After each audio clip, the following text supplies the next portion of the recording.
All right. Sure, pal.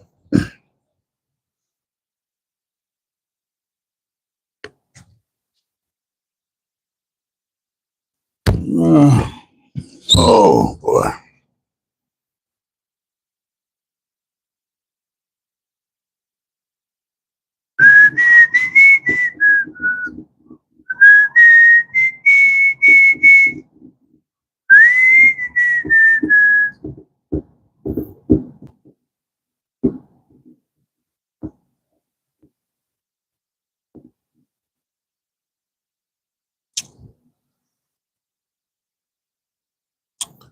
All right, this is Sports for Real with Coach Hall. I have to speed through this. Right now it's rainy weather out here in Jacksonville, and normally when I have rainy weather, the signal gets a little iffy, so I could cut out at any time. So it's going to be a short one anyway. As you know, got to punch the clock in a few minutes, so going to make this brief. But like I said, at any time I could lose signal because the weather down here is real bad, and that's normally the way things go. But hope you all had a happy Mother's Day yesterday. Had a good time myself. Probably ate too much. Of course, I don't have my mother anymore, but that doesn't mean I'm going to try to rain the parade for other people. But if you do have a mother, I hope you find some kind of way to patch up a relationship if you got a bad one, and embrace the ones you have, because before you know it, it could all be gone. And then don't come to the funeral doing all that fake crying, because we can pick up on that kind of stuff. But to the good stuff, sports. The NFL rookie mini camps wrapped up this weekend, and a lot of people looking to see how their rookies on their team were going to be, with the spotlight being on Cleveland. And in here in Jacksonville, everybody want to know how Travis Hunter was doing. Well, he seems to be doing fine. And Shedeur Sanders up in Cleveland has the opportunity to put his stamp on what his future is going to be. And the reason why I say that, because of the news that took place out of New Orleans. As you know, on Friday, Derek Carr called it a career. He didn't want to get surgery. He didn't want to rehab for it. And it cost him $30 million. He could have just got the surgery, rehabbed, and retired next month, because he wasn't going to be able to play anyway. So he pretty much left $30 million on the table. But I guess he called himself saving the organization a little bit of money, because they did allow him to keep that $10 million roster bonus he signed to stay with the team. So it worked out for both parties. But at the same time, if you knew you weren't going to play, you could have told the organization something leading up to the draft. Maybe they could have addressed the situation in the draft. But you kind of put them in a bad situation by retiring this late, which takes me back to Cleveland. This is a remarkable opportunity for whichever quarterback doesn't make it in Cleveland. And Deshaun Watson, he's got a big contract, but he's on IR, so he's not going to play this year. They went and signed Joe Flacco. He's probably going to be a starter. You got Kenny Pickett. They got him out of Philadelphia. He's the third quarterback. And then you have the two rookies they picked up, Dylan Gabriel, I think, in the third round, and they picked up Shedeur Sanders in the fifth. Well, by doing so, he raised eyebrows, because you could clearly tell that the Browns coaching staff and GM, they didn't want to make that pick. That was clearly from the owner's box. And it opened up a lot of possibilities when that happened. I recognize it immediately. A lot of people are saying this. If anybody else, you're looking at the obvious competition between Gabriel and Sanders, but you're not looking at the fact that the decision-making is under a spotlight of the owner, not the owner, but the coach and the GM. You say you don't want Sanders. You want Gabriel. Well, I'm the owner. I want Sanders. So now you're going to pit the obvious competition between those two. We're going to see who's right. But if Sanders clearly outplays Gabriel, that lets me know that my coaching staff and my GM have trouble picking the right players. So I may have to find me somebody else who can make these decisions. And the other thing that could make the coaching staff look bad. Let's just say Gabriel does, in their mind, outplay Sanders because that's what they want to happen anyway. They cut him. And I said all along that the person who doesn't win that battle is going to get cut with the idea to be signed to the practice squad. But when you get cut with that intention, other teams have an opportunity to pick you up. And I thought all along that whoever got cut was going to end up in somewhere else anyway. But now with Carr retiring in New Orleans, I think the loser of that battle is going to end up in New Orleans if, in fact, they don't make a trade beforehand. Now, I'm starting to see that in the news. People are saying the same thing I'm saying, but I told you this 3-4 days ago before it even started. JC, how we doing, man? ZJ Vlogs. Nico is the third worst person in human history. Nico is the third worst. Okay, I don't know what you're talking about. We're talking about football here. I'm not getting into that. Okay, speaking of Cleveland, the Cavaliers come in with the number 1 seed, man, and you would think you're going to make it to the conference finals at least. Everybody's looking forward to the Cavaliers playing against Boston. Adam Santana, how you doing? But both teams fell down 0-2. I wasn't worried about either team, and I felt like Game 3 would prove to be who's going to win the series. As expected, both teams won comfy. Game 4 last night, Indiana jumped right on Cleveland. They didn't seem to have a response. Yeah, you beat them. You had a 40-point lead at halftime. You ended up beating them by 20. But you could have beat them by 100. It doesn't matter. All that counts is for one win. But a bigger concern to the Cavaliers is the health of Donovan Mitchell. Here's a guy that's been scoring 40 points a game. Now, all of a sudden, last night, he only hit for like 12 or 13, but he didn't play a whole lot. Looked like he tweaked his ankle or he did something. He didn't come back no more. So the question going forward is, will he be available? If he's not available, then Indiana's going to win this series. But if he's able to come back, which to me, he should be the poster child of the competitive spirit, because this guy has he's elevated his gameplay from the regular season to the playoffs. He was averaging about 24, but in the playoff round, he's averaging over 30. That's what you need to see from your stars to pick up the play when it's time to win the championship. A lot of these guys, they don't care. They just want to play and hope they win. But if they don't win, they don't give a damn because they got a large check to look at in the bank account. And that's not what it's really about. Don't believe me? Look at the style of play they're playing. How many times have you seen 3-on-1 fast breaks, guys spotting up for a 3-point shot instead of running the floor for an easy layup? Guaranteed layup, or you want to take a shot at the glamour thing, get a 3-pointers. These guys, a lot of times, they oftentimes want to take the 3-point shot. And there's no need for that. And because of that, it puts their team in a bad situation. Boston is a 3-point shooting team. When they were off in those first 2 games, it opened up the door for a comeback because instead of running the clock and pounding it down to the big fella to go to the line and seal the game, you steady shooting threes, which allowed the comebacks in the first 2 games. Now, they were on in Game 3, completely different situation. But last night, Indiana came out, and their idea, it seemed to me, is to outrun Cleveland. And when you get the pace going in your favor and the home crowd getting behind you, it's like I say with Halliburton, he has to score. And when he's scoring, you have to collapse down on him, which allows him to be able to kick and distribute a little bit more. The last game, he only had like 4 points and 3 or 4 assists, but his assist count and points went up this game. Now, the game spiraled out of control. And at that point, it didn't really matter. Just keep it going because the crowd was going to aid you on. And it propelled them to that victory. But as you know, a lot of those NBA teams, they don't play so well on the road. They're a completely different team on the road, and Indiana is one of those teams.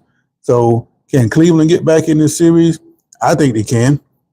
I suppose that a lot of you think that they probably can't. Let's see. Right now, it's 50-50 on the idea about whether or not they can get back into the series. But it's not a question to me if they can still win the series, because I think they can. But what they're going to need to do is make sure Mitchell is on the floor. Now, like I said, he should be the poster kid of the competitive spirit, And I think what he's going to do, he's going to do whatever it takes. He's going to get that ankle shot up. He's going to get it double wrapped. He's going to do whatever it takes to get on that floor, and he's going to be ready to go. And Cleveland crowd may also be a factor in that. They're going to be raucous when the game starts. But when it turns sour and Indiana makes a run, how will the crowd react then? You've seen plenty of time over the years where the crowd, they will turn on the home team. And already down 3-1, this is a situation where the crowd could actually work against Cleveland, because if Indiana jumps out to a 5-10 point lead, that might be enough for them to completely sell the Cavaliers out. And it's happened before, and this is an opportunity for it to happen again. But I think if Mitchell is able to complete the game, they're going to win Game 5, and the series is going to turn on Game 6. If it gets to Game 6, whoever gets that Game 6, that's going to be the winner of that series. That's just my point. How about them Wolves? Well, the Wolves are very fortunate. Who told me that? D-Nice7180. Yeah, you did tell me about them, but I'm telling you that you are very fortunate that you don't have a Steph Curry. Now, that's not an excuse, but you do know that it's a completely different Warrior team without Steph Curry. Now, I'm not saying that Golden State is done. You only got a one-game lead. If you beat them tonight, then you can say pack it up, Golden State. But if I'm Curry, I think I might have a chance to play tonight. Why do I say that? Well, I've had both hamstring strains and I've had calf strains. If you got a calf strain and they tell you you're going to be out for a week, don't believe that. You're going to be out for at least a month. That's just something that's just when it feels like it wants you to get back out there and play, that's when you're going to be able to play. Not before then. There's really nothing you can do about it. Now, it took me that long. They got all these fancy training staff that can help them get out there faster than I could. But even still, they're going to be out longer. If you remember Kevin Garnett, he had a calf strain a few years back, and he thought he was going to be back in a week. How long was he out? 3-4 weeks? But a hamstring is different. You can put a sleeve on and play through that.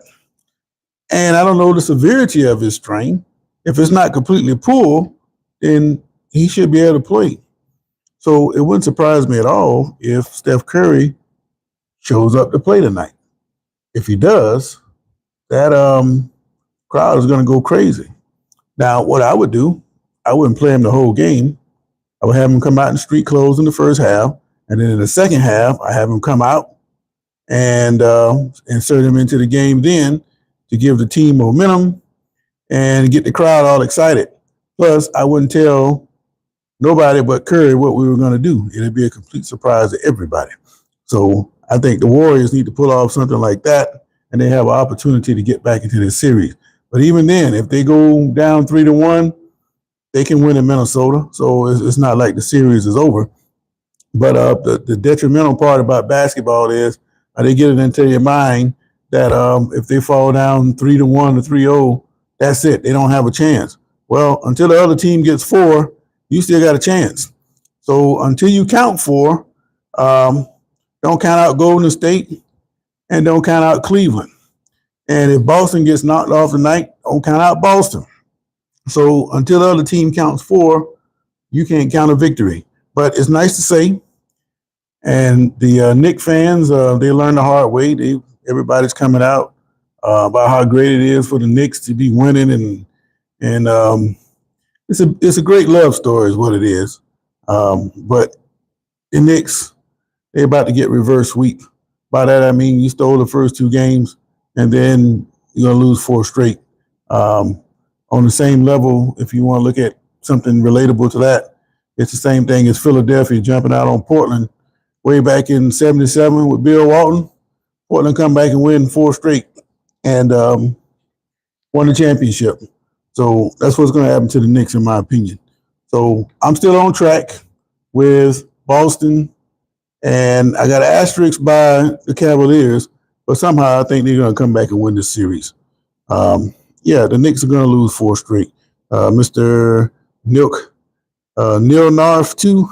Man, how you guys come up with these names, man? Wolves 2025 champs. The Midwest Division, or are you talking about the Western Conference? Certainly you're not talking about the NBA Finals. That's not going to happen. OKC to me is still the best team in the, everything. Okay. Well, there's one sure way to guarantee that the Wolves win. What you need to do is get you a copy of that NBA 25 or whatever they call it. Put it on season mode. Run through the whole season. You can do abbreviated season so you can get caught up. Go through the playoffs, and you can win your championship that way. That is the only way the Wolves are going to win the championship. Edwards is too inconsistent. Yes, they're young, but they're not fixing to win anything. Now, for the viewership sake, that would be a good series if you were to get the Pacers and Minnesota in there. But that's a pipe dream that we're just not going to see, man.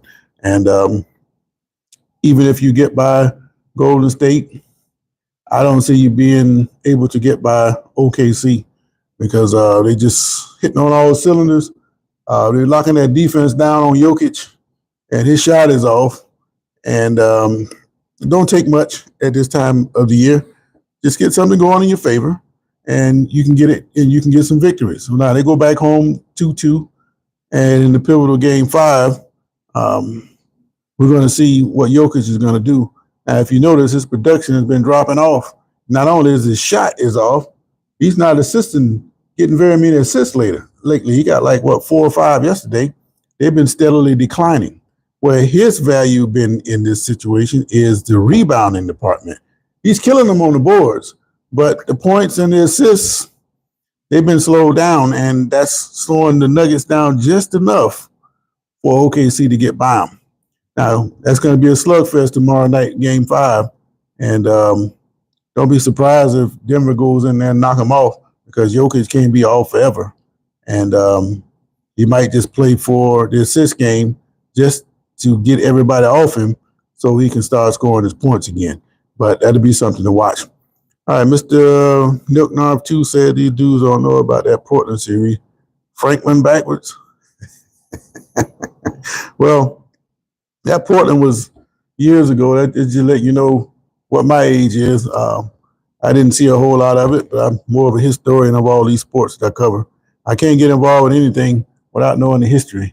And some of you guys out there with women problems, the best thing you need to do is find out everything about her before you get involved with her, because it might save you some heartache later on.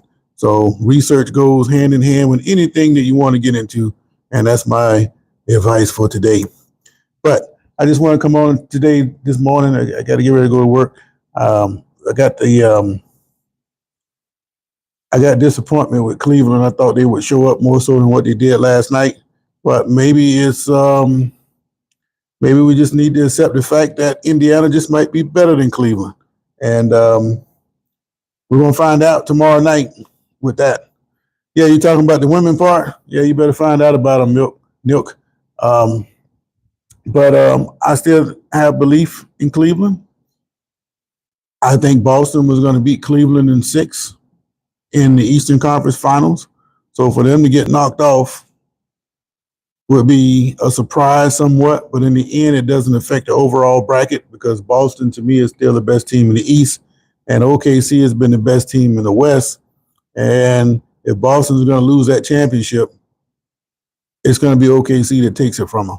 I know Minnesota is looking good, and if they get out and run and they're hitting those 3-pointers and they look like Indiana did yesterday, especially down the stretch of the regular season.